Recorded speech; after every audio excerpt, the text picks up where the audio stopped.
사운드 트랙.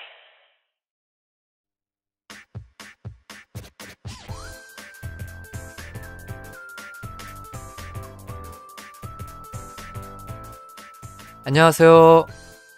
저는 H고요.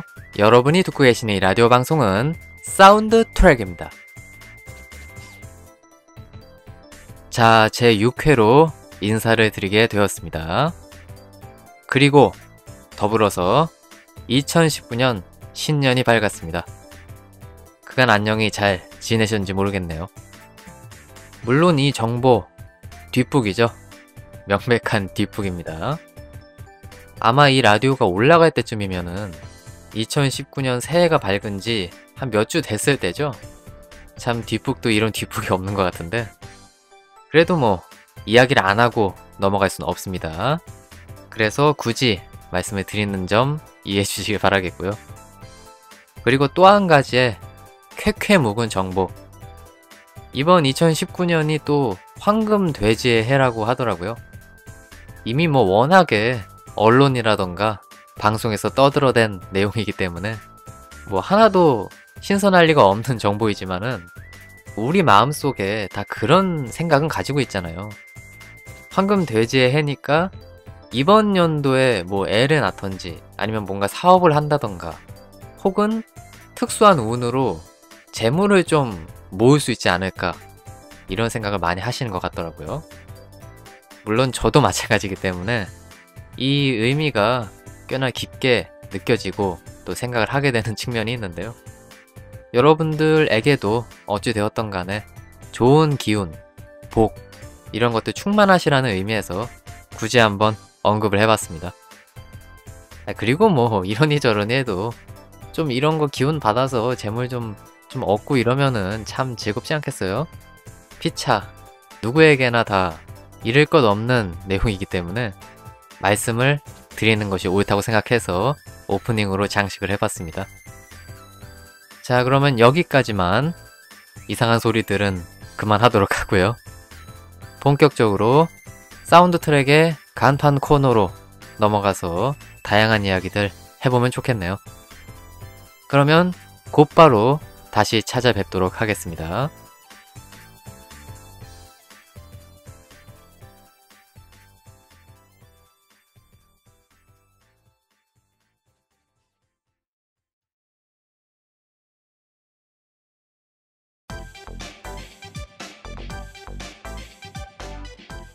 꿀같은 날에는 꿀꿀한 작품 어떠신지요? 리뷰 비스무리한 그것, 사운드 트랙의 꿀잼 셀렉트 시간입니다. 자, 라디오에 물꼬를 터주는 그런 상징적인 코너죠. 특정한 주제를 가지고 제 나름의 생각을 정리해보고 전개해보는 그런 시간 되겠습니다. 자, 오늘은 과연 어떤 주제를 제가 들고 나왔을까요? 궁금해하실 분들도 계실 텐데 슬슬 작품에 대한 간단한 힌트 여러분들에게 전달을 해드리고 본격적으로 주제에 대해서 탐구를 한번 해보도록 하겠습니다. 일단 이 애니메이션의 장르, 바로 하렘물입니다. 사실 장르를 특정하기 전까지 꽤나 고민을 많이 했어요. 왜냐면은 이 작품이 초반과 중반 그리고 후반의 분위기가 굉장히 변화무쌍한 편이거든요. 물론 작품이 가지는 일관적인 분위기는 있습니다. 하지만 이 작가가 자신의 작품을 집필할 때 여러 가지 설정들을 좀 산재해 놓은 그런 점들 때문에 이 작품이 과연 어떤 장르로 특정하는 것이 우리들에게 더 와닿느냐, 이 부분에 대해서 살짝 좀 고민을 했어요. 일상물로 다룰 것이냐, 러브 코미디로 다룰 것이냐, 아니면 생 하렘물이냐, 이런 고민들을 좀 했는데 그 세 가지가 어느 정도 얽혀있긴 하지만 그래도 하렘물의 성향이 조금 더 강하기 때문에 방금 제가 소개해드린 대로 장르를 한번 특정해 봤습니다. 그리고 덧붙이면 이 작품이요, 아까 제가 언급했던 곁다리 설정들, 이런 것들로만 보면 능력자 배틀물을 좀 연상시키는 측면도 있거든요. 그런데 설정 자체는 능력자 배틀물에 꼭 들어맞는 설정인데 정작 뚜껑을 까보면 페이크 능력자 배틀물에 더 가까운 측면이 많다.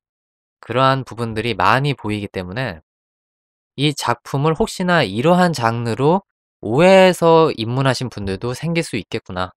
이런 생각도 약간 들었습니다. 뭐 어찌 되었던 간에 이 정도면 대략적인 소개가 정리가 되는 것 같고요. 본격적으로 주제를 공개해 보도록 하겠습니다. 꿀잼 셀렉트. 이번 회 주제는 이능은 최고로 멋지거든. 그리고 그냥 멋져. 애니메이션. 이능 배틀은 일상계 속에서입니다.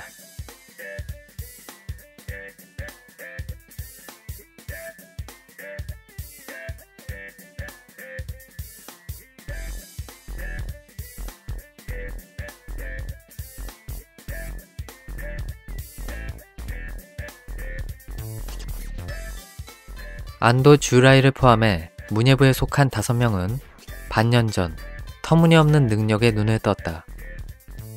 그리고 장대한 학원 이능 배틀의 세계로 발을 내딛지 못하였는데 이 능력을 가지게 되었지만 일상은 완전 무결하게 평화로웠다. 세계를 멸망시킬 비밀 기관 따위는 없었다. 이능 전쟁도 없었다. 용사, 마왕 따위 있지도 않았다. 그래서 문예부는 이 초월적인 능력을 낭비하기로 했다. 하지만 줄곧 이능 배틀을 동경해오던 안도 주라이는 진정한 싸움의 순간을 기다리고 있는데 신 이능 배틀 앤드 러브 코미디 개막.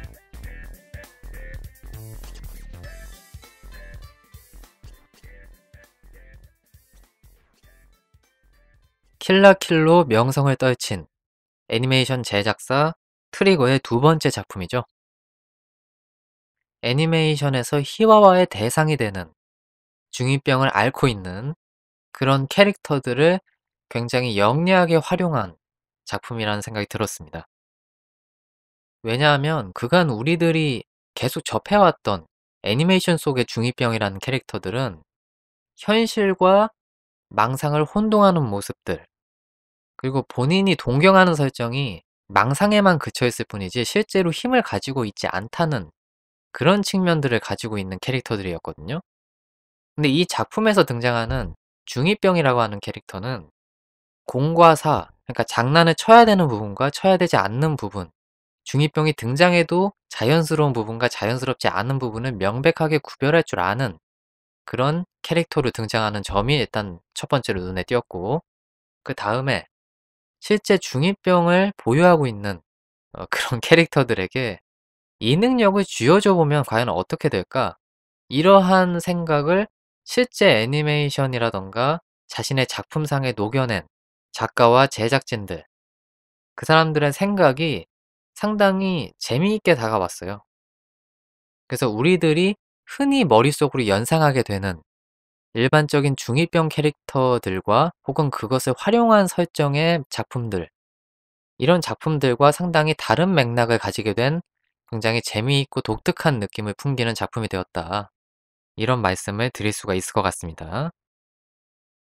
사실 중2병 캐릭터를 활용한 작품이 하나 더 있죠. 중2병이라도 사랑이 하고 싶어. 약칭 중2 코이, 그 작품이 있는데요. 여러분들도 다 아시겠지만은 그 작품에서는 실제 망상에서 사용하는 이 능력이 현실화되는 건 아니잖아요. 그리고 이 작품처럼 할인물 지향성을 가지고 있지도 않고요. 또 거기에 등장하는 리카라고 하는 캐릭터가 현실과 망상을 제대로 분리하지 못하는 그런 모습들도 자주 보여주기 때문에 이 작품이랑은 비슷한 듯 하면서도 확실하게 맥락적으로 다른 그런 차별점을 가지고 있다고 볼 수가 있겠습니다. 네, 뭐 지금 제가 이야기를 하면서 중2병 설정에 대해서 굉장히 열심히 여러분들에게 설파를 하고 있는데요. 사실 제가 주목한 점은 하렘 표현이거든요. 이 작품의 백미라고 할 수 있는 포인트는 이러니 저러니 해도 하렘 표현에 있다. 이것이 제 생각입니다. 일단 세련됐다는 느낌이 듭니다. 우리들이 관념적으로 머릿속에 떠올리는 하렘물 혹은 성인 지향적인 하렘물들, 이런 작품의 장르와 그리고 작법과는 상당히 다른 결을 또 보여주고 있어요. 그렇기 때문에 이 작품이 또다시 눈에 띌 수밖에 없는 그런 맥락을 우리들이 볼 수 있지 않나 싶습니다. 뭐 여기에 대한 이야기들은 차차 하게 될 것 같고요. 본격적으로 이야기를 한번 해 봐야겠죠. 자, 그럼 제가 이 작품에 대해서 어떤 부분을 주목했고 선택한 포인트들이 있는지 한번 서서히 살펴보도록 하겠습니다. 자, 제가 첫 번째로 선택한 이 작품의 포인트는요, 바로 하토코의 폭발과 관련된 장면입니다. 사실 이 장면, 이미 이 애니메이션의 정체성이 되어버렸다고 해도 과언이 아니죠. 여러분들도 많이 접하셨겠지만은 해당 장면이 거대 커뮤니티의 유머 게시판, 이런 곳에 상당히 많이 퍼졌거든요. 물론 저도 이 애니메이션을 알기 이전부터 이러한 장면이 존재한다는 사실을 알고 있었습니다. 대체적으로 이 작품을 편하르는 사람들, 그 사람들이 생각하는 이 장면의 맥락은 중2병 캐릭터에게 팩트 폭격을 가하는 일반인의 시선, 이런 맥락으로 많이들 이해를 하시더라고요. 뭐 어찌 되었던 그거에 대한 이야기는 조금 뒤에 하도록 하고요. 제가 이 장면에서 이 작품을 어떠한 의미로 받아들이는지에 대해서 살짝 좀 설명을 드려보도록 하겠습니다. 우선 이 장면은요, 제가 느끼기에 이 작품의 전체적인 판도를 뒤집은 그런 상징성을 가지고 있다고 생각을 합니다. 그리고 여기에서의 판도라고 하는 거는 일상계 러브 코미디에서 하렘물로 전선을 옮겨가게끔 해준 그런 의미가 있다는 거죠. 이는 하토코 본인도 그렇지만 주변에 존재하는 문예부의 부원들에게도 공통적으로 해당되는 사항인데요. 어리숙하고 인자한 소꿉친구의 포지션이었던 하토코가 분노를 표출하는 장면을 보여줌으로써 본인과 더불어서 각각의 부원들을 상당히 입체적으로 변모시켰다는 그런 상징성을 가지고 있는 장면이에요. 하토코의 포커스가 맞춰지고 그 다음에 토모요, 치우유, 사유리, 이런 캐릭터들이 어떠한 감정을 품고 있는지 하나하나 살펴보게 되는 그러한 과정을 거치게 되는 거였거든요. 그래서 각 캐릭터들의 포지션이 확실하게 정립되는 이러한 과정이라고 볼 수가 있었는데요. 일단 치우유 같은 경우는 초등학생 캐릭터였죠. 생애 처음으로 느낀 사랑의 감정, 안도 주라이라고 하는 남성 캐릭터에게 아기자기하게 다가가는 이러한 모습을 볼 수가 있었고, 문예부의 부장인 사유리, 이 캐릭터 같은 경우는 고풍스러운 여성상의 캐릭터 혹은 지적인 히로인이 하렘물이라고 하는 장르에서 어떠한 포지션을 차지해야 되는 것이 맞나, 혹은 그렇게 하기 위해서 어떠한 행동을 취해야 되는가, 그 부분에 대한 고민이 상당히 들어가 있는 그런 장면들이 많이 나오지 않았나 싶었습니다. 그리고 제가 빼놓고 얘기한 두 명, 하토코와 토모요. 이 두 캐릭터는 하토코의 폭발이 있고, 그리고 그 다음 씬으로 점차 넘어가기 시작하면서 대립과 신경전이 상징화된 그런 측면이 없지 않은 것 같습니다. 어떻게 보면 적극적인 공격과 방어적인 수비의 싸움이라고 볼 수도 있을 것 같아요. 물론 이거는 최종회에서 토모요가 나도 안도를 좋아한다라고 하토코에게 이야기하고 서로가 선의의 라이벌로 포지션이 옮겨가면서 자연스럽게 해소가 된 거긴 하지만, 그 이전까지 각 히로인들이 어떠한 심리 상태를 가지고 있는지 서술하고 있는 내용들이 굉장히 제 입장에서 아까도 말씀을 드렸지만 세련되게 표현됐다, 이런 생각이 들었었습니다. 그래서 그거에 대한 이야기도 물론 제가 준비를 했죠. 그 내용은 조금 있다가 두 번째 포인트에서 좀 더 구체적으로 다룰 거니까요. 일단은 이 정도까지만 하고 제가 하고 싶은 이야기를 다시 전개해 보도록 하겠습니다. 자, 그러면 다시 본 궤도로 돌아와서요. 하토코라고 하는 인물은 어째서 폭발하게 되었느냐? 이 맥락을 정확히 짚는 그런 과정을 한번 밟아 나가 보도록 하겠습니다. 우선 제가 아까 전에 초반에 언급을 한 내용인데요. 유머 게시판에 이 내용이 상당히 많이 퍼졌다고 말씀을 드렸잖아요. 그리고 많은 분들이 이것을 중2병을 저격하는 어떤 상징성을 띠고 있는 장면이다, 이렇게 해석을 하시는 것 같은데, 저도 처음에는 그런 줄 알았어요. 왜냐면 아까도 말씀드렸듯이 유머 게시판을 통해서 이 장면을 접했기 때문에. 하지만 막상 내용을 까보면 그러한 맥락과는 상당히 동떨어져 있다는 사실을 우리들이 깨닫게 됩니다. 실제 이 장면이 담고 있는 함축적인 의미는 하토코의 콤플렉스 분출이라는 점을 우리들이 깨닫게 됩니다. 그리고 여기에서 콤플렉스라고 하는 건요, 오타쿠 문화에 대해서 제대로 이해하지 못하고 있는 자기 자신에 대한 아쉬움과 분노, 그리고 자신과는 너무도 상반되게 안도의 취향, 그리고 오타쿠의 감정을 너무나도 잘 이해하고 있는 토모요에 대한 질투가 반영된 장면이거든요. 그리고 이 점이 애니메이션을 보면 의외로 단계별로 밟아 나가면서 잘 설명이 되어 있는 측면이 있습니다. 우선 사회를 한번 좀 살펴봐야 될 것 같은데요. 사회 내용을 떠올려 보시면 문예부 부원들이 이 능력을 가지고 코스프레 놀이를 하는 장면이 있었습니다. 여기서 하토코는 안도와 토모요 사이에 이상기류를 감지하게 됩니다. 평소 그간 겪었던 두 명이 죽이 잘 맞는 그러한 모습들을 봤던 것과 더불어서 당시 해당 장면에서 토모요가 비키니 아머를 입게 되었을 때 안도가 그 모습을 보고 잘 어울린다고 하면서 칭찬을 하는 내용이 있거든요. 이때 토모요는 겉으로는 툴툴거리지만 내심 흐뭇한 감정을 느끼는 이러한 연출을 보여주거든요. 그리고 이때 하토코가 그 흐뭇해하는 토모요를 응시하는 장면이 비칩니다. 보는 시청자의 입장에서 뭔가 이거 약간 느낌이 이상해진다라는 거를 캐치할 수가 있거든요. 하지만 그 뒤에 다시 이야기는 정상 궤도로 돌아오는데 또다시 하토코의 콤플렉스가 비춰지는 장면이 하나 더 나옵니다. 바로 치후유의 인형을 고쳐주는 하토코의 모습이었는데요. 상황 전개는 제가 굳이 할 필요는 없을 것 같고 이런 대사를 남깁니다. 다툴 만큼 사이가 좋은 거야. 이때 하토코의 모습이 상당히 좀 쓸쓸해 보이는 측면이 있었거든요. 그리고 이 대사가 함축하고 있는 의미는 소꿉친구이고 누구보다 안도와 가까워야 되는 자신이 토모요보다도 오히려 안도와 거리감이 있는 듯한 그러한 느낌으로 자신에게 다가왔던 측면을 겉으로 발산한 것이라고 볼 수도 있겠습니다. 이렇게 심리적인 갈등을 겪고 있었던 하토코가 그 다음 회차인 5회에서 아주 충격적인 장면과 맞닥뜨리게 되는데요. 바로 안도와 토모요가 데이트하는 장면을 목격하게 되는 것입니다.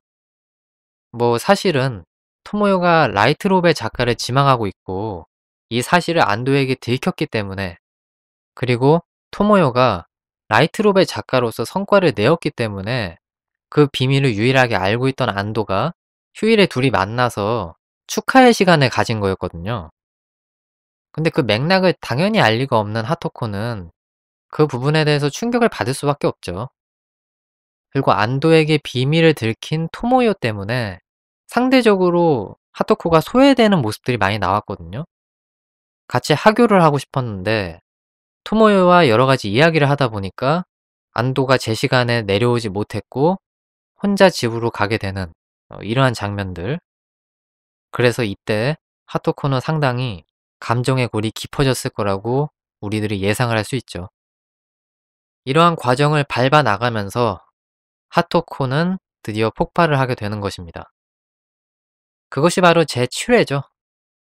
근데 이때 안도의 모습도 어찌 보면은 하토코의 폭발을 막지 못한 오히려 1등 공신이라고 할 수 있는 그러한 모습들을 보여주는데요.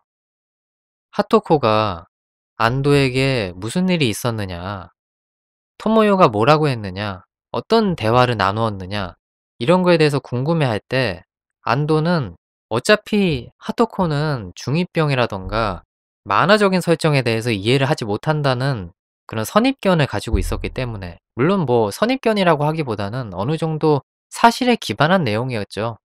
어쨌든 그러한 생각을 하고 있었기 때문에 '넌 어차피 얘기해도 모를 이야기다.'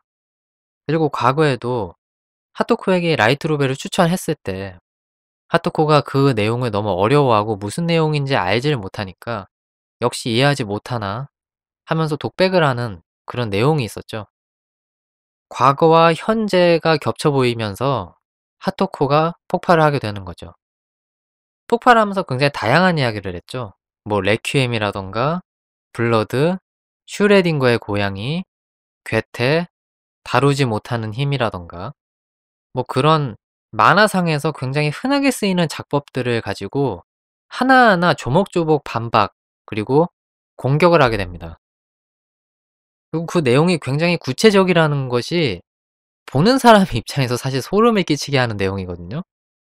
사실 어떤 주장을 굉장히 힘있게 이야기하기 위해서는 구체적인 사례라든가 관련된 정보를 하나하나 열거하면서 확실하게 깨부수고 반박하는 것이 상대에게 큰 임팩트를 주는 점인데 이 점이 굉장히 잘 구성이 되어 있어서 좀 놀란 측면이 확실히 있었어요.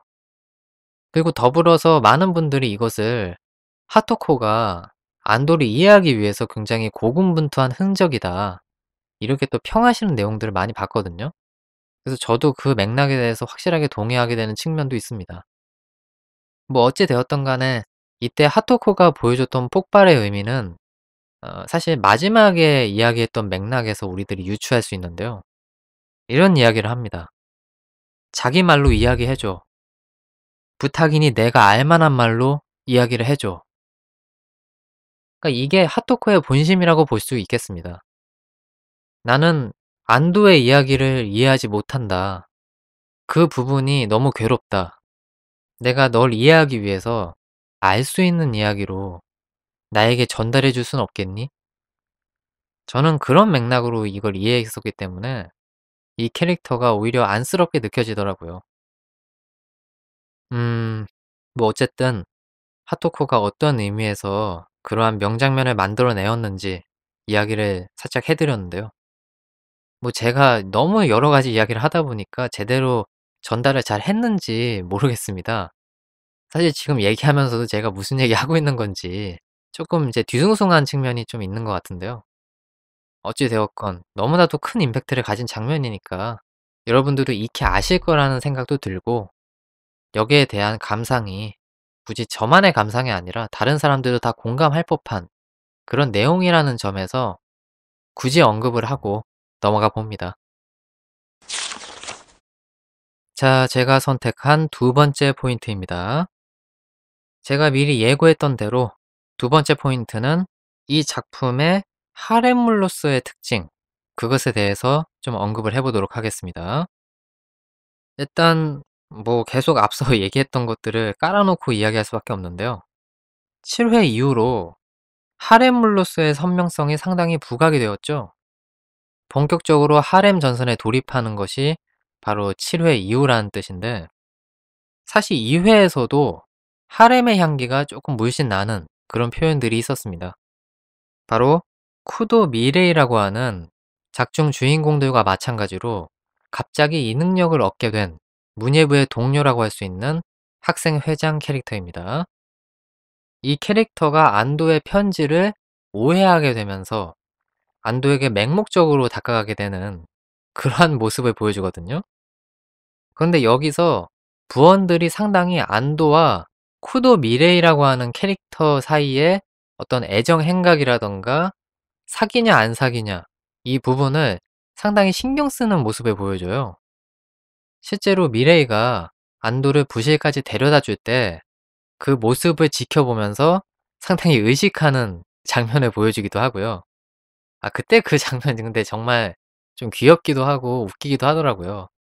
문예부 부실을 살짝 열어 놓고 캐릭터들이 얼굴을 가로로 한 상태에서 차곡차곡 쌓여 있는 그런 모습이었는데 그 쌓여 있는 얼굴들 중간에 그 인형도 같이 껴있다는 것이 상당히 웃겨 가지고 보면서 굉장히 만족했던 그런 감상이 있었는데 뭐 어쨌든 그 시선을 감지하고 안도가 부실로 들어오자 캐릭터들이 문틈에서 보는 거를 다 멈추고 재빨리 부실에 퍼지는 모습을 볼 수가 있었거든요. 이때 캐릭터들이 보여주는 내용이 일단 하토코랑 치우유는 안도에게 삐져 있는 모습이었고, 사유리는 삐진 걸 넘어서서 커플들이 혐오스럽다, 이렇게까지 언급을 하는 모습을 볼 수가 있었거든요. 그리고 토모요 같은 경우는 뭐 이때의 모습을 제외하더라도 이미 미레이한테 너 혹시 안도랑 사귀냐고 돌직구를 맞으니까 절대 그런 일 없다고, 내가 얘를 왜 좋아하냐고 하면서 굉장히 당황하는 모습을 보여주거든요. 근데 우리는 만화의 작법상 그러한 반응을 보이면 과도한 부정이 긍정이라는 사실을 뻔히 알고 있잖아요. 뭐 거의 토모요라고 하는 캐릭터가 미레이한테 크로스 카운터를 맞은 상황이라고 볼 수가 있었는데, 이때 우리들이 이 작품이 하렘물의 기운을 물씬 풍기고 있는 그런 작품이구나라고 예상을 할 수 있었습니다. 하지만 설마 그러한 떡밥이 이 정도로 깊숙하고 세련되고 도도한 하렘물로 변형이 될 줄은 그때까지만 해도 꿈에도 몰랐죠. 그래서 저는 이 작품이 그 이후 어떠한 하렘물로 변모했는가 하나하나씩 좀 따져보도록 하겠습니다. 우선 제가 이 작품의 하렘물에서 굉장히 재밌다고 생각했던 포인트는 하렘물인데도 불구하고 오히려 좀 주인공에 배제되어 있는 듯한 그런 느낌을 강하게 느끼게 한다는 점이었어요. 우리들이 관념적으로 알고 있는 하렘물들을 한번 생각을 해봅시다. 그 하렘물들 보면 주인공이 자신의 자의이든 타의든 뭔가 매력을 어필하는 모습을 보여주잖아요. 그리고 히로인들은 그 모습을 보며 사랑을 느끼고 주인공에게 적극적인 대쉬 혹은 어택, 이런 것들을 가하는 모습을 볼 수가 있고, 그 각 히로인들이 자신을 좋아한다는 거를 명백하게 인지할 법한 그러한 모습들을 많이 보여주잖아요. 그래서 사실 그 부분에서 우리들이 하렘물의 남자 주인공을 보며 답답함을 느끼게 되는 포인트가 생기죠. 이렇게 많은 히로인들이 주인공을 좋아한다라고 하는데 주인공은 누굴 선택할 것이냐, 그리고 지금까지도 누굴 선택하지 않고 계속 무신경하게 나는 잘 모르겠어, 난 모두와 친구가 될래 그냥, 이런 식으로 생각하는 남자 주인공에게 혐오를 느끼는 분들도 계시잖아요. 이러한 장르적인 적폐가 생기는데, 이 작품 같은 경우는 주인공이 아까도 얘기했듯이 자이든 타이든 히로인에게 어필을 하는 모습이 생기고 히로인들은 그 호감을 내심 가지고 있습니다. 근데 여기서 차이점은 주인공이 인지하기 어렵게 대쉬나 어택을 한다는 점이죠. 물론 여기서 하토코는 좀 논외의 대상이니까 제외를 하도록 하겠습니다. 그리고 오히려 주인공이 배제된 상태에서 히로인들 간에 뭐 하토코랑 토모요라던가, 그리고 각 히로인들이 느끼는 감정, 심리 상태, 이런 것들이 굉장히 부각이 되는 걸 우리들이 볼 수가 있어요.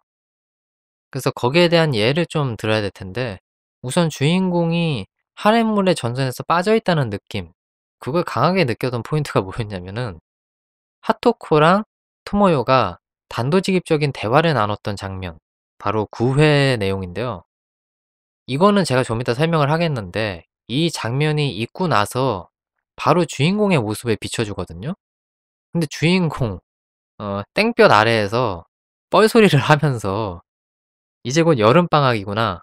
라고 일상을 만끽하고 있는 그런 모습을 보여주거든요. 철저하게 하렘 전선에서 주인공이 소외된 듯한 모습으로 다가왔는데, 이 점이 '주인공이 좀 배제된 거 아니냐, 하렘물 자체에서.' 이런 느낌으로 다가왔고, 그다음에 이제 히로인들과 데이트를 하는 코스들, 이것들을 좀 살펴봐야 되겠는데, 일단 치우유 같은 경우 자신의 친한 친구인 쿠키에게 "나는 아무래도 안도 오빠를 좋아하는 것 같다." 이렇게 단도직입적으로 이야기를 하죠. 물론 뭐 단도직입적으로 좋아한다라고 하기보다는 "이 감정이 무슨 감정인지 모르겠다."라고 했을 때 "그것이 사랑이다."라고 해석을 해 줬다고 볼 수가 있겠는데, 이후에 데이트를 하는 코스가 수영장입니다.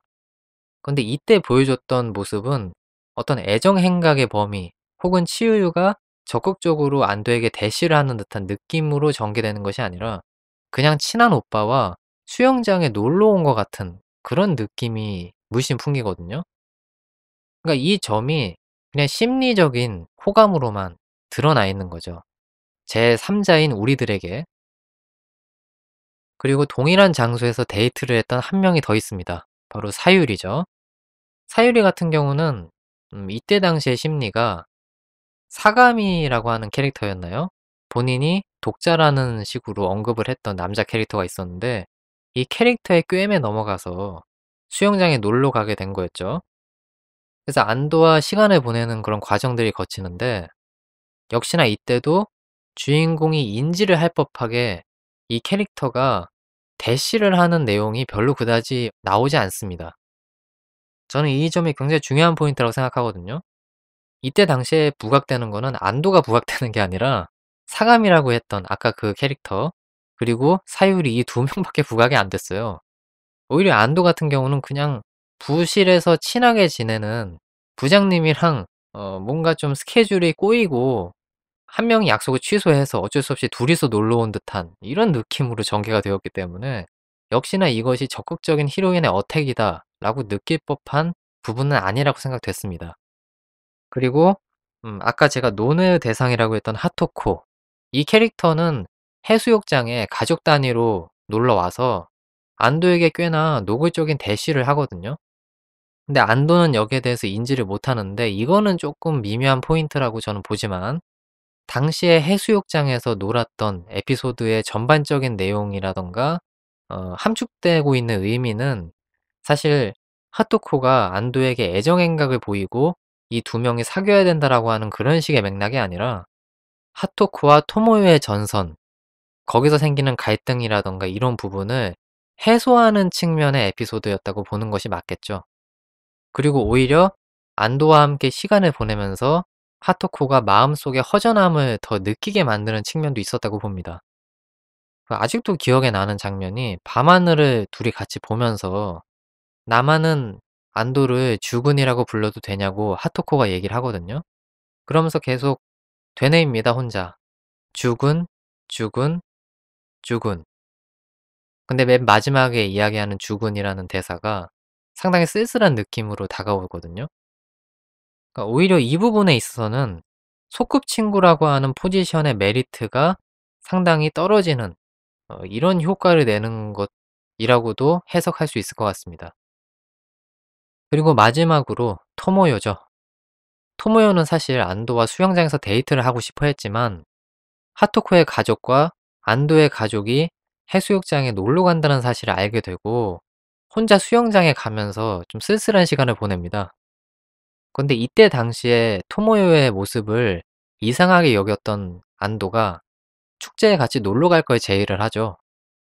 그리고 축제 내에서 하토코가 안도에게 토모요에게 심술을 부렸다는 듯한 언급을 했다. 거기에 대해서 이제 차근차근 묻고 그 갈등을 해소하는 이런 과정을 거치면서 토모요가 본인의 본심이 어떤 건지를 깨닫게 되는 장면이 나옵니다. 나는 사실 안도를 좋아했었다. 그 부분이 상당히 선명하게 부각이 되죠.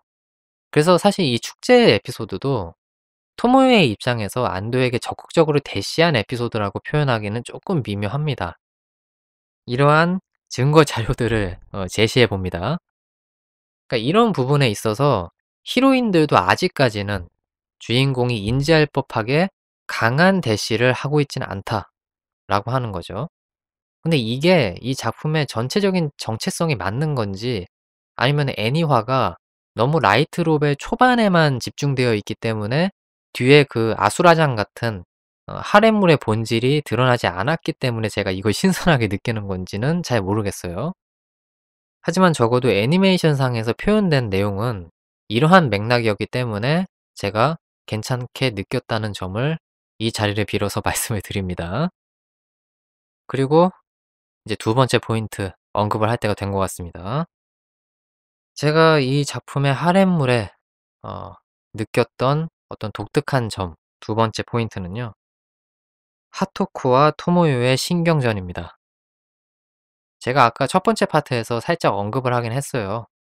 근데 현재 이 두 번째 파트에서 다시금 언급을 하게 되네요. 일단은 서로를 상당히 의식하고 있다는 그 느낌을 강하게 받고 이 작품이 사실 부원 전체의 하렘물 포지션이라고 하기보다는 토모요와 하토코의 2파전에 가깝지 않나. 아까 제가 얘기했던 이능력 코스프레 할 때 하토코가 토모요를 응시하는 장면이 한번 나오고요. 그리고 8회 안도와 하토코가 화해를 하게 되면서 둘이 같이 손을 맞잡는 내용이 나오는데 이때 토모요가 그 장면을 응시하는 모습이 나오죠. 둘이 동시에 각각을 의식하고 있다는 거를 회차는 떨어져 있지만 이 두 가지 포인트를 보고 유추해낼 수가 있습니다. 그리고 9회에서 본격적으로 이 캐릭터들의 관계를 우리들이 확실하게 정립하게 되는 명장면이 또 하나 나오죠. 바로 토모요에게 자신의 입장을 말하는 하토코의 모습인데요. 이때 우리들이 주목해야 되는 포인트가 한 가지 있습니다. 이때는 이미 토모요가 안도와 어째서 비밀 이야기를 주고받았는지 부원들에게 고백을 했던 내용이 담겨 있는 상황이었거든요. 본인이 라이트롭의 작가를 지망하기 때문에 안도가 그 비밀을 서로 공유해 주면서 조언을 해 줬다. 이 사실도 이미 밝혀진 내용이기 때문에 안도와 토모요는 꽁냥꽁냥한 사이라던가 사귀는 사이가 아니다. 이것을 하토코는 이미 인지하고 있었을 것입니다. 하지만 그럼에도 불구하고 직설적인 이야기들을 토모요에게 하거든요. 그리고 그 내용이 너무도 덤덤하고 솔직담백하게 그려져 있습니다. 일체의 격앙도 없고요. 서로가 서로에게 선을 넘는 장면도 없습니다. 뭐 말로써 약간 좀 감정이 격해지거나 하면 폭언이 나올 수도 있고 혹은 목소리 톤이 높아질 수도 있는 거잖아요. 근데 그런 장면이 일절 안 나오고 오히려 하토코는 그렇게 덤덤하게 이야기하면서 입술을 부르르르 떨면서 자신의 진심을 이야기하고 또 그것을 보는 토모요도 동공이 확장되면서 당황하는 그런 모습으로 이 장면이 끝나는데요. 뭐 대충 내용을 요약하자면 이렇습니다. 하토코가 뭐 별로 특별한 이야기는 아닌데 같이 차나 마시면서 이야기하자. 이런 식으로 이야기를 하고 본격적으로 내용에 돌입을 하는데요. 토모요는 좋아하는 사람 있니? 난 있어. 난 주군이 좋아. 단도직입적으로 이렇게 이야기를 하죠. 그리고 이때 토모요는 왜 나한테 그런 이야기를 하느냐 하토코에게 되묻습니다. 그러자 하토코가 이렇게 얘기하죠. 지금 이야기해 놓는 게 좋을 거라고 생각했다. 왜냐면 나는 주군을 가장 이해하지 못하는 사람이기 때문에. 그리고 토모요는 주군을 가장 잘 이해하고 있는 사람이기 때문에. 그리고 이때 다시 한번 토모요에게 카운터에 날립니다. 주군이 날 선택해줬으면 좋겠다. 난 주군이 날 선택해줘야 된다고 생각한다. 이런 강한 어조의 주장이었죠.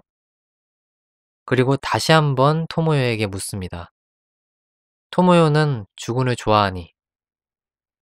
저는 이때 사실 굉장히 소름이 끼치는 부분이 있었어요. 그 어떤 강한 어조 내지는 뭐 싸우면서 이야기하는 히로인들 있잖아요. 완전히 화가 나고 격양이 돼서 서로 무슨 머리채 쥐어뜯을 듯이 이야기하는 내용들보다도 오히려 이렇게 서늘한 느낌으로 담담하게 이야기하는 것이 더 소름이 끼치는구나. 그리고 여기서 실제 만약에 이런 일이 생긴다고 하면 오히려 현실성이 있는 장면이 이런 장면이 아닐까? 라는 느낌도 들더라고요. 긴장감이 넘치었어요, 정말. 그렇게 두 명의 히로인이 각각의 심리를 재정비하는 그런 과정을 이제 서로 해수욕장이랑 축제에 가서 데이트를 하면서 겪게 되는 거고, 마지막에 토모요가 어쨌든 하토코에게 제대로 대답을 못한 걸로 추정이 돼요. 그래서 공을 넘겨받은 상태에서 계속 품고 있다가 12회 때 다시 하토코에게 그 공을 넘기죠. 난 그때 당시에 하토코에게 제대로 대답을 못했는데 난 안도가 좋다 라고 단도직입적으로 자신의 생각을 고백합니다. 물론 이때 당시에는 이제 부실이 아니고 둘이 같이 라이트 로베를 사러 가서 충분히 즐긴 이후에 카페에서 편하게 이야기를 하면서 대화를 나눈 거였죠. 그리고 서로 이제 선의의 라이벌이 되면서 지지 않겠다 이렇게 이야기를 하면서도 서로의 관계를 해치지 않는 그런 또 모습이 나오죠. 물론 너무 판타지적인 걸 수도 있습니다. 사랑의 라이벌이 서로가 서로에 대해서 지지 않겠다. 나도 안도가 좋고 너도 안도가 좋지? 같이 잘해보자. 이런 식으로 얘기하는 것이 굉장히 판타지적인 걸 수도 있는데 아까 말씀드렸던 것처럼 오히려 본인의 입장을 좀 덤덤하게 이야기하는 점이 더 현실성이 있게 다가오고 굉장히 긴장감 넘치게 다가오더라고요. 그러니까 그 점에서 또다시 하나의 포인트가 나오는데 '대책 없는 하렘과는 확실하게 좀 다르다.' 그런 느낌을 받았다는 거죠. 뭐 흔히 하렘물 보면은 그런 내용 많잖아요. "나는 정실 부인이고 너는 뭐 첩이나 해. 나는 첩이어도 좋으니까 상관없다." 이런 식으로 그냥 한 남자를 위해서 모든 히로인이 일부 다처제를 지향하는 듯한 내용이 나오잖아요. 근데 그런 맥락의 작품과는 확실하게 좀 차별점이 있는 내용이라고 생각을 해서 저한테는 호감적으로 다가오더라고요. 자, 제가 세 번째로 선택한 포인트입니다. 바로 정령 전쟁과 관련된 내용에 대해서 이야기를 해 보겠습니다. 아이고, 혀가 굉장히 꼬이네요. 정령 전쟁. 뭐 어쨌든 본론으로 넘어가도록 하겠습니다. 일단 이 설정에 관련된 내용을 좀 말씀을 드려야 될 것 같은데요. 정령들의 오락거리입니다. 신에 해당하는 것 같아요, 아무래도. 정령들이 유익거리를 만들기 위해서 인간계에 사는 인간들을 무작위로 선별하고 이 능력을 부여합니다. 그 이 능력이 부여된 캐릭터들은 싸워야 되는데요. 최종적으로 남는 인간 8명이 바로 라스트 8 이렇게 분류가 되는데 이 캐릭터들은 8명까지 잘 살아남았다는 포상으로 이루고 싶은 소망을 이룰 수 있다고 합니다. 그리고 여기서 한 가지 더 설정을 주면 서로 이 능력을 가지고서 싸웠을 때 죽건 중상이건 간에 결국에는 원래대로 다 돌아온다. 대신에 전쟁 때 어떠한 이 능력을 썼고 어떠한 일이 있었는지 거기에 대해서 완전히 기억을 잃어버린다라고 합니다. 근데 저는 사실 이 설정이 그렇게 좋은 설정인지는 잘 모르겠더라고요. 제가 처음 이 설정이 드러났을 때 상당히 혼란스러워했던 기억이 납니다. 제 느낌에는 뭐 '장르를 전환하겠다는 건가?' 이런 느낌이 들었거든요. 그러니까 애초에 1회 때부터 혹은 2회 때부터 이러한 내용을 물씬 풍기는 어떤 떡밥을 던지거나 뭐 그런 내용이었으면은 이해가 됐을 거예요. 왜냐면 애초에 들고 나왔던 설정이 갑자기 뜬금없이 이 능력이 주어진 거였잖아요, 각각 부원들에게. 근데 8회 전까지 그런 내용이 전혀 나오지 않다가 갑자기 내용들이 쏟아지니까 굉장히 당혹스럽더라고요. 물론 장르 전환을 시도해서 성공한 작품들이 있죠. 특히나 이런 비슷한 구조인 작품들이 예로 들 수 있는 것들이 있는데 일단은 마법선생 네기마라고 하는 작품이 있죠. 그리고 메다카 박스. 이 두 작품의 공통점이 원래는 학원물이었다가 장르를 전환해서 배틀물로 변모를 해서 성공했다고 평가받는 그런 작품들이잖아요. 물론 메다카 박스 같은 경우는 이제 애니메이션화는 대체적으로 실패했다고 보는 것 같긴 한데 어찌 되었든 간에 많은 이쪽 장르를 소모하는 그런 층에게 굉장히 개성적인 작품으로 각인이 된 미디어 믹스 작품들이죠. 뭐 그래서 결국 제 포지션이 무엇이냐 여기에 대해서 말씀을 드려야 될 것 같은데 저는 일단 좋게는 안 보지만 뭐 그것도 나쁘다고는 표현할 수 없는 거죠. 다만 '떡밥이 좀 더 서서히 풀렸으면 더 좋았겠다.' 이런 느낌을 받았거든요. 뭐 실제로 그런데 장르가 변환이 될지 아니면 그대로 갈지도 좀 불분명하죠. 근데 어찌 되었든 간에 8회 때 너무 이제 뜬금포 설정들이 갑자기 쏟아졌던 측면이 있고 그런 상황이다 보니까 한참 뭐 TV로 재밌는 쇼 오락 프로그램 보고 있다가 채널 돌려서 뭐 스포츠 채널이나 다큐멘터리로 전환이 돼서 이렇게 갑분싸하는 느낌 있잖아요. 약간 그런 느낌을 좀 받았다고 표현하는 게 맞을 것 같습니다. 조금 더 강한 어조로 이야기를 하면은 '산통을 깼다.' 이렇게도 얘기할 수 있다고 보거든요. 그러니까 제가 왜 그렇게 생각을 하냐면 애초에 이 작품의 일관적인 맥락이라고 할 수 있는 게 러브 코미디 혹은 하렘 코미디 같은 특유의 템포였거든요. 그런데 배트물의 설정들이 대방출이 되면서 템포에 맞추던 시청층이 갑자기 새로운 어떤 문물을 받아들여야 되는 거잖아요. 거기에서 당혹감을 감출 수 없는 측면이 분명히 있는 거고 또 시선이 명백하게 분산되는 측면도 있어요.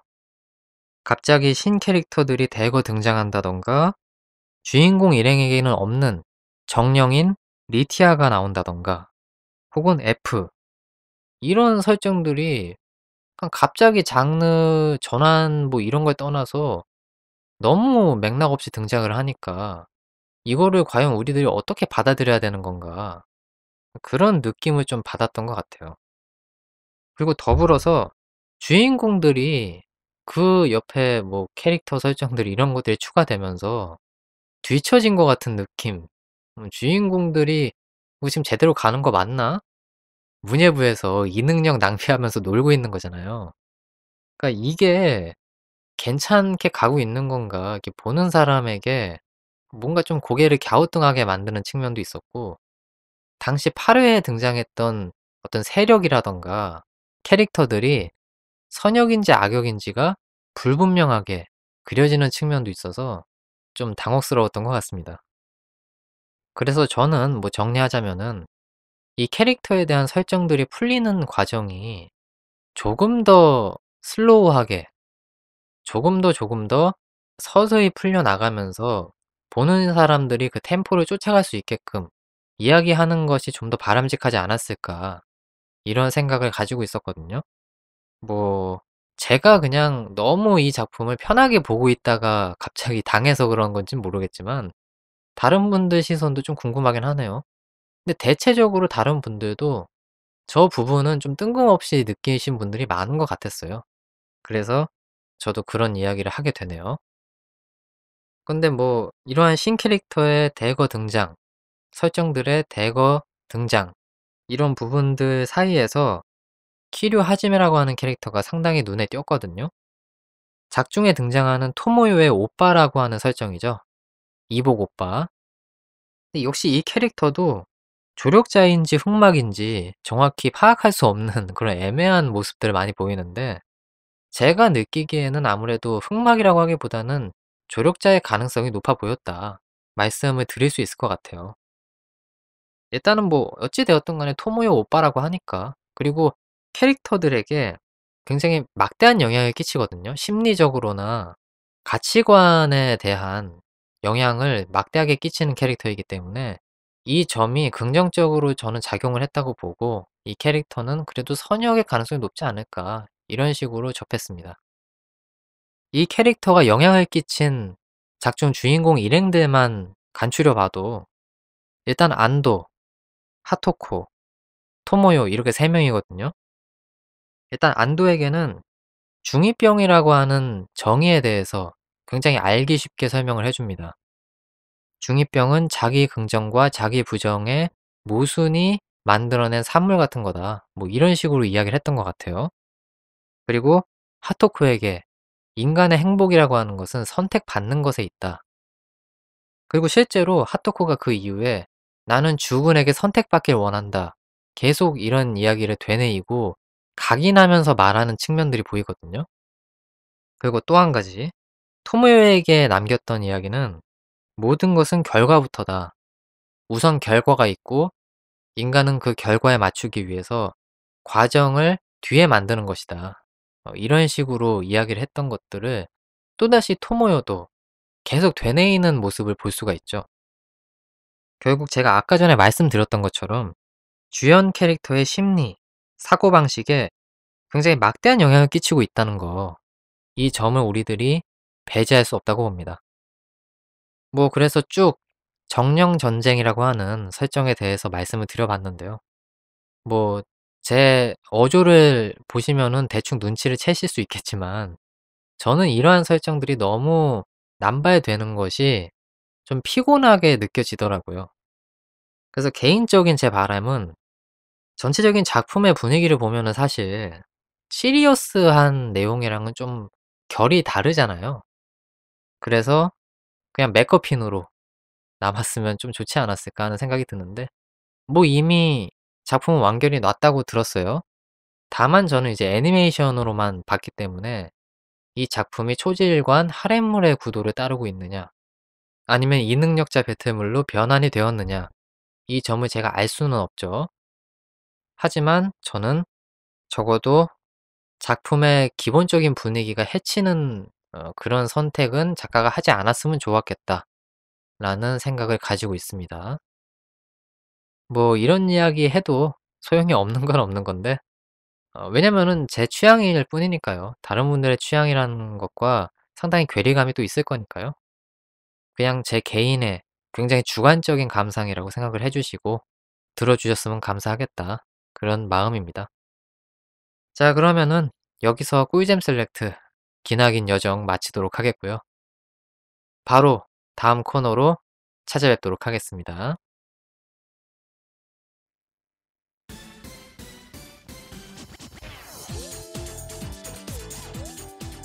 잼없는 날에는 잼잼한 펀치 어떠신지요? 비판 비스무리한 그것 사운드 트랙의 노잼 셀렉트 시간입니다. 자, 대외적인 비판 여론을 탐구해보는 시간입니다. 대외적인 비판 여론이 어떻게 집계가 되었느냐 간단하게 좀 말씀을 드려보면요. 정말 재미있게도 굉장히 편향적인 시선이 많았다. 이런 말씀을 드릴 수 있겠는데 이 작품의 어떤 한 포인트를 가지고 호평이든 혹평이든 모든 그 중심의 이야기들이 다 쏠리는 그런 현상들이 있었거든요. 참 보는 입장에서 재밌다는 느낌도 들고 동시에 이게 작품에서 긍정적인 요소인지 아니면은 불안 요소인지 좀 가늠이 안 되는 포인트도 분명히 있더라고요. 뭐 이 정도만 설명하면은 대충 아마 제가 어떤 맥락으로 얘기하는지 눈치채신 분들이 많을 것 같습니다. 그만큼 이 작품의 정체성이라고 하는 게 너무도 한쪽으로 편중돼서 확립이 되었다. 이렇게 말씀을 드릴 수 있겠는데요. 사실 저처럼 특정 작품을 가지고 여러 가지 이야기를 해야 되는 이런 업종에 종사하신 분이라던가 뭐 저는 업종에 종사하는 사람은 아니지만 취미로 이런 활동을 하는데 이런 분들에게 상당히 좀 난감한 작품이 아닐까 싶어요. 워낙에 눈에 보이는 맥락이 확고하기 때문에 별다른 다양한 이야깃거리를 할 그런 포인트가 좀 적다는 것이 문제거든요. 그래서 여러분들도 그 점을 좀 느껴보시라고 이야기를 가져와 봤습니다. 저만 당할 수 없죠. 같이 한번 당해보는 시간 가져보도록 하겠습니다. 자, 그럼 본격적으로 시작을 해보도록 하겠습니다. 애니메이션 이능 배틀은 일상계 속에서를 감상한 당신 무슨 생각하니?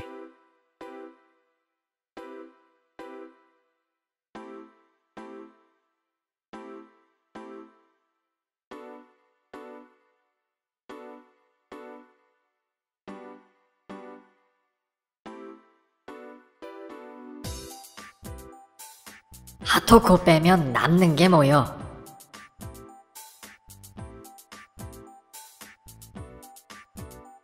죄송합니다. 그냥 재미없네요.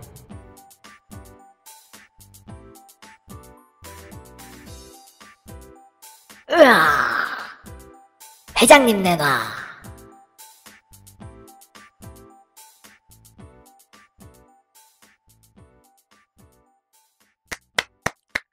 예, 잘 들었습니다. 이것이 바로 당신네들의 시선이었습니다. 자, 그러면 뭐 너무 자탄 얘기들이 많이 나와가지고 참 좀 어리둥절하다 이런 말씀 먼저 드리고 자, 시작해 보도록 하겠습니다. 빨리 시작하겠습니다. 자, 그러면 여러분들이 택한 첫 번째 시선입니다. 하토코를 빼면 과연 남는 게 이 작품에 있냐? 이러한 시선이었는데요. 대형 커뮤니티 혹은 블로그 리뷰 글 하나같이 정말 이 내용이 빠진 곳이 없습니다. 한마디로 말하면 압도적인 언급량이라는 거죠. 그만큼 이 작품에 굉장히 큰 임팩트를 남긴 장면이란 뜻이겠죠. 뭐 이 부분은 제가 동의하지 않을 수 없는 것 같습니다. 뭐 그러면 간단하게 좀 이 장면에 대한 내용을 좀 말씀을 드릴게요. 근데 뭐 워낙에 유명한 내용이라 가지고요. 작중에서 하토쿠의 성우를 맡은 그 분에 대한 프로필이 하야미 사오리라는 성우분인데요. 약 2분 30초 가량 되는 대사를 NG 없이 원 테이크 통과했다. 라고 하는 굉장히 대중적인 정보를 여러분들에게 전해드립니다. 이 작품을 보신 분들이면은 다 동의할 수밖에 없고, 저도 애초에 이 작품 포인트 선별할 때 가장 첫 번째로 제가 달아놨잖아요. 그만큼 이 장면을 그냥 육안으로 딱 봤을 때의 감상이라고 하는 건 거대한 힘에 뭔가 제압된 것 같은 느낌? 막 그런 거를 받을 정도로 정말 그냥 압도적이에요. 그 말 이후에는 뭐 제가 표현할 길이 없습니다. 이 점에 대해서 계속 언급을 할 수밖에 없네요. 정말 이 작품의 알파이자 오메가이다. 이렇게 말씀을 드릴 수가 있겠는데요. 근데 다만 다시 한번 말씀을 드립니다. 맥락을 확실하게 이해할 필요성이 있다. 아까도 제가 첫 번째 포인트에서 말씀을 드렸지만 이 장면은 하토코의 컴플렉스 표출이거든요. 절대로 중2병을 저격하는 내용이라고 볼 수가 없는데, 물론 뭐 절대라고 하는 거는 없는 거니까 제가 느끼기에는 중2병 저격하는 게 포인트가 아닌데, 많은 분들이 이 작품의 이 장면을 중2병을 저격하는 내용으로 받아들이고자 하시는 것 같아요. 그리고 그런 분들이 절대 다수를 전 차지한다고 보는데, 왜 그런 것이냐? 그분들은 왜 그런 시선을 계속 유지하고 계시는 거냐? 라고 하는 부분에 대해서 생각을 해보면, 일단 첫 번째로는 뭐 당연히 애니메이션을 제대로 보지 않으신 분들이 장면만 가지고 평가를 하기 때문에 그런 거겠죠. 하지만 이 작품을 보셨음에도 불구하고 이 장면을 중2병 저격의 맥락으로 계속 유지하고 싶다고 생각하시는 분들은 아마 이러한 속내를 가지고 계신 게 아닌가 싶습니다. 오타쿠를 저격하는 내용 그 이외에도 흔히 얘기하는 양판소라던가 만화 그리고 애니 업계를 전반적으로 저격하는 그러한 느낌이 들기 때문에 이 작품이 소신발언을 한 거다. 이렇게 받아들이시는 것 같거든요. 이 부분은 사실 좀 슬프면서도 웃긴 내용이라고 볼 수가 있는 거죠. 일부 양판소적인 작품들 혹은 그런 작품을 써내려가는 작가들을 싫어하시는 분들도 있지만 긍정적으로 받아들이시는 분들이 많기 때문에, 그리고 그러한 설정을 좋아하는 사람들이 많기 때문에 아직도 그런 맥락의 작품들이 계속 나오는 거거든요. 그러니까 이 현상에 대한 건전한 비판 같은 느낌으로 이 내용을 받아들이신다는 거죠. 왜냐면은 그러한 소비층이 명백히 존재하기 때문에 회사든 작가든 혹은 소모하는 분이든 계속해서 그 사이클이 돌아갈 수밖에 없는 거잖아요. 그러니까 이것이 현실과 맞물려서 굉장히 심도 깊은 어떤 고찰을 하게끔 만드는 그런 촉매제의 역할도 한다고 볼 수가 있기 때문에 많은 분들이 굉장히 의식적으로 이 작품의 이 장면을 의미 부여하시는 거 아닌가. 저는 그러한 식으로 정리를 하고 싶습니다.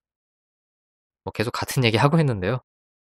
뭐 그 부분에 대한 나름의 분석을 좀 내놓고 이 시선을 마무리해 보면 안 되죠. 예, 안 됩니다. 자, 여기서 다시 한번 짚고 넘어가야 되는데요. 하토코가 분노하는 장면이 멋있다.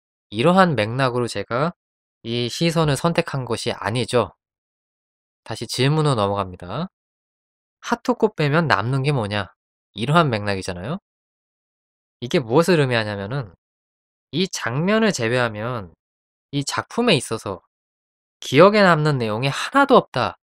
이러한 비판으로 접근하는 사람들이 많다는 거거든요. 흔히 우리들이 망작 같은 것들을 예로 들 때, 이게 적절한 표현은 절대 아닙니다만 OST는 좋았다 라는 표현이 있습니다.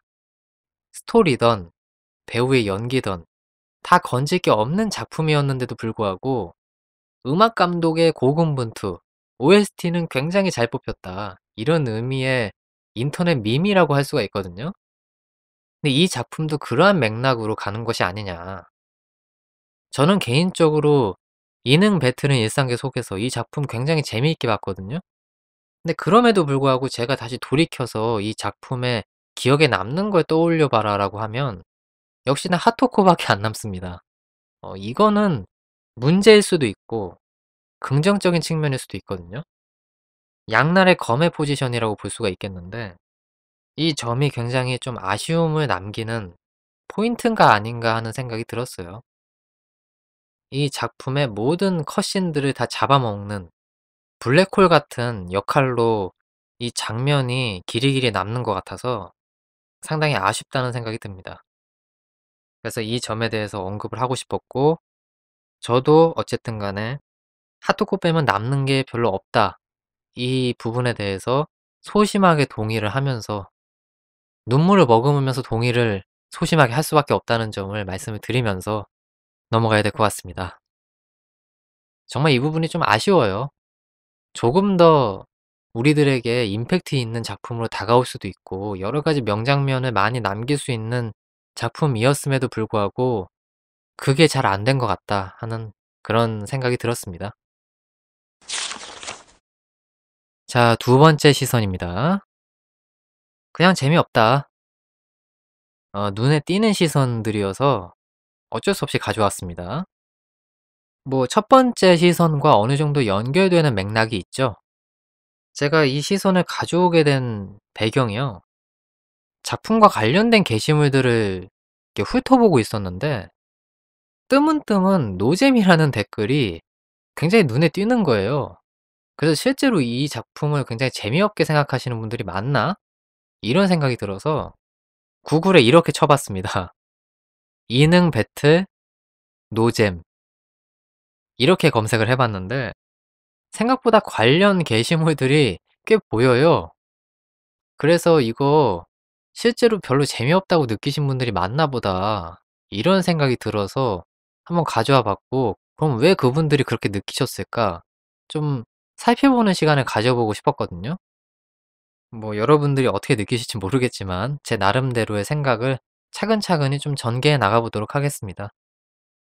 일단 관련 게시물들 제가 살펴보니까 뭐 끝까지 다 봤는데 재미없었다 이런 분들은 많지 않았어요. 그런데 이런 댓글들이 많더라고요. 1회 또는 2회까지 봤는데 노잼이어서 그만 본다.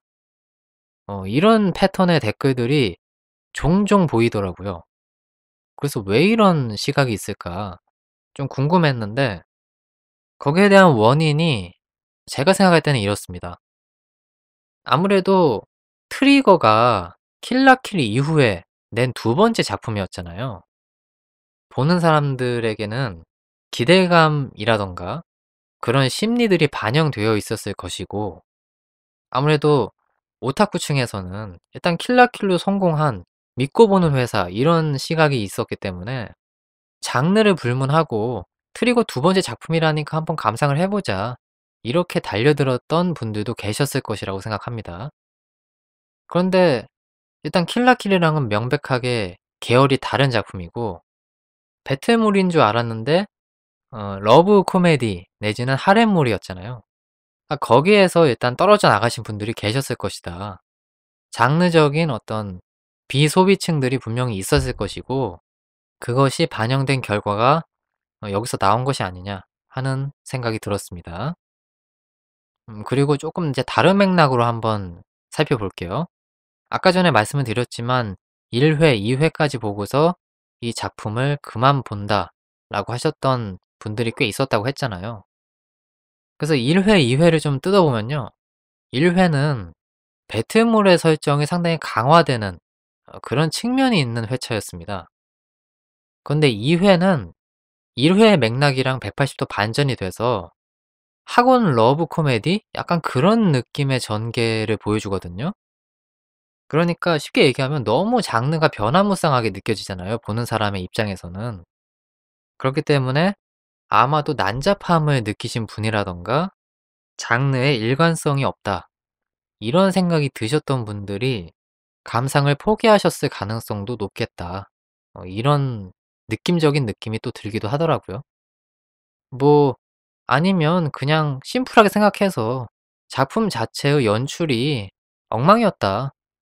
이렇게 평할 수도 있다고 보는데, 저는 그런데 사실은 동의를 못 해요, 이런 내용에 대해서는. 왜냐면은 저는 재미없게 보지 않았거든요, 이 작품을. 애초에 일상물 계열이라든가 또 가벼운 느낌의 러브 코미디 이런 거를 선호하는 입장이었기 때문에 재미있었거든요.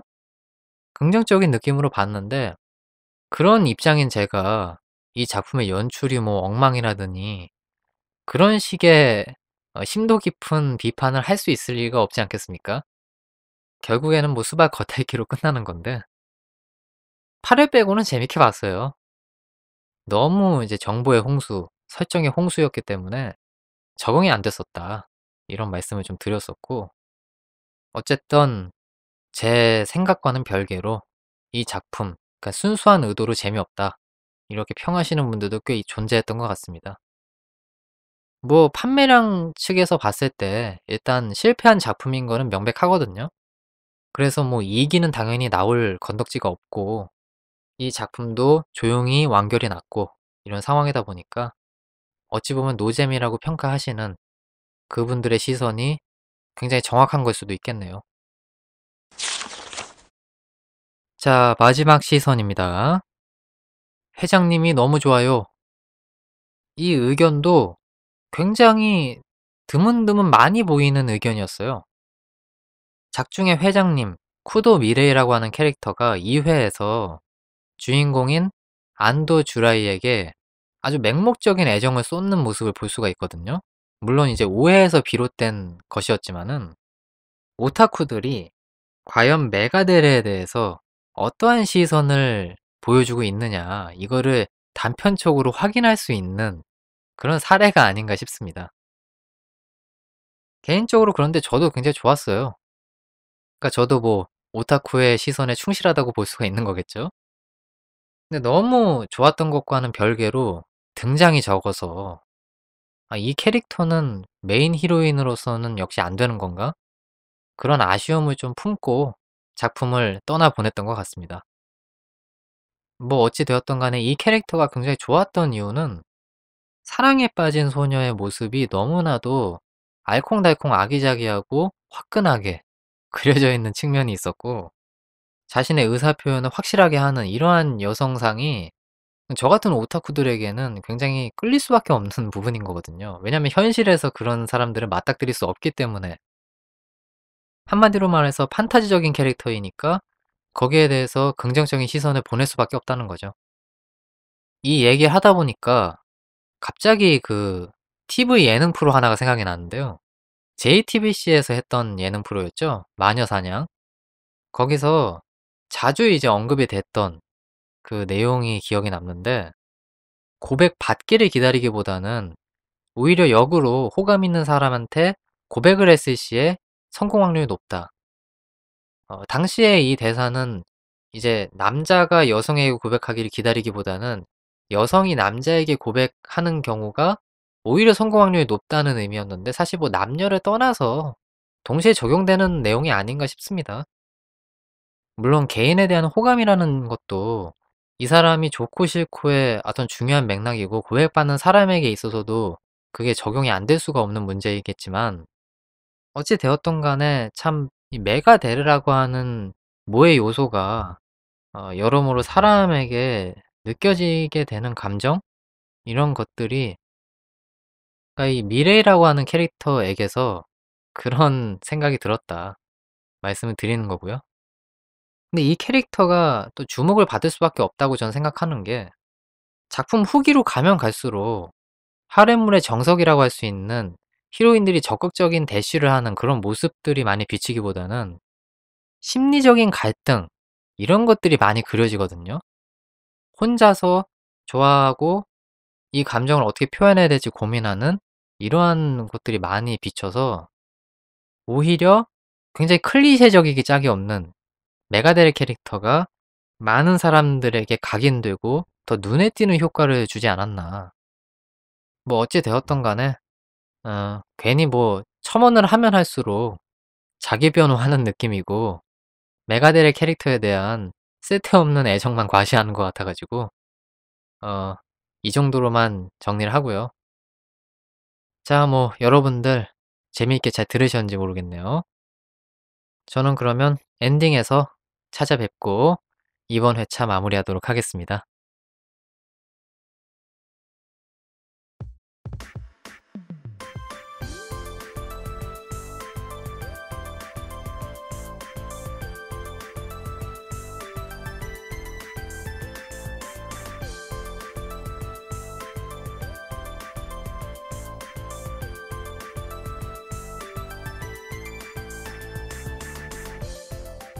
자, 사운드 트랙 어김없이 엔딩을 맞이해 보도록 하겠습니다. 이번 회차도 즐겁게 들어주신 분들에게 정말 감사하다는 인사 드리겠습니다. 사실 지금 굉장히 피곤하네요. 제가 이 녹음을 한 2시 반경에 시작을 했는데 지금 다 녹음하고 시간을 보니까 6시 조금 넘었네요. 정말 대장정이죠. 근데 정작 편집하고 나면 분량이 한 1시간 10분 조금 넘게 보통 나오니까 이런 상황에서 시간 대비 효과라고 하는 게 상당히 떨어지는 거를 제가 부정할 수는 없네요. 그리고 제가 체력이 굉장히 떨어지는구나 이런 것도 느끼는 게 사실 녹음 중간부터서 제가 무슨 얘기를 하는지 좀 감이 안 잡히기 시작하고 말의 길을 잃어버리기도 하고 사실 생각이 안 나는 것도 있어요. 그래서 편집하면서 내가 이런 얘기도 했구나 이런 걸 인지하게 되는데 여러분들에게 그나마 좋은 결과물을 계속 보여드리고 싶어가지고 정말 편집에 애를 많이 쓰는 편이거든요. 그래서 좀 들을만하게 바꾸는 건데 이번 편이 굉장히 그 조립의 과정이 상당히 어렵겠구나. 그간도 많이 어렵긴 했는데 이번 편은 조금 심하긴 심한 것 같아가지고 감이 안 잡히는데요. 그래도 최대한 열심히 내용물을 가다듬어 보겠습니다.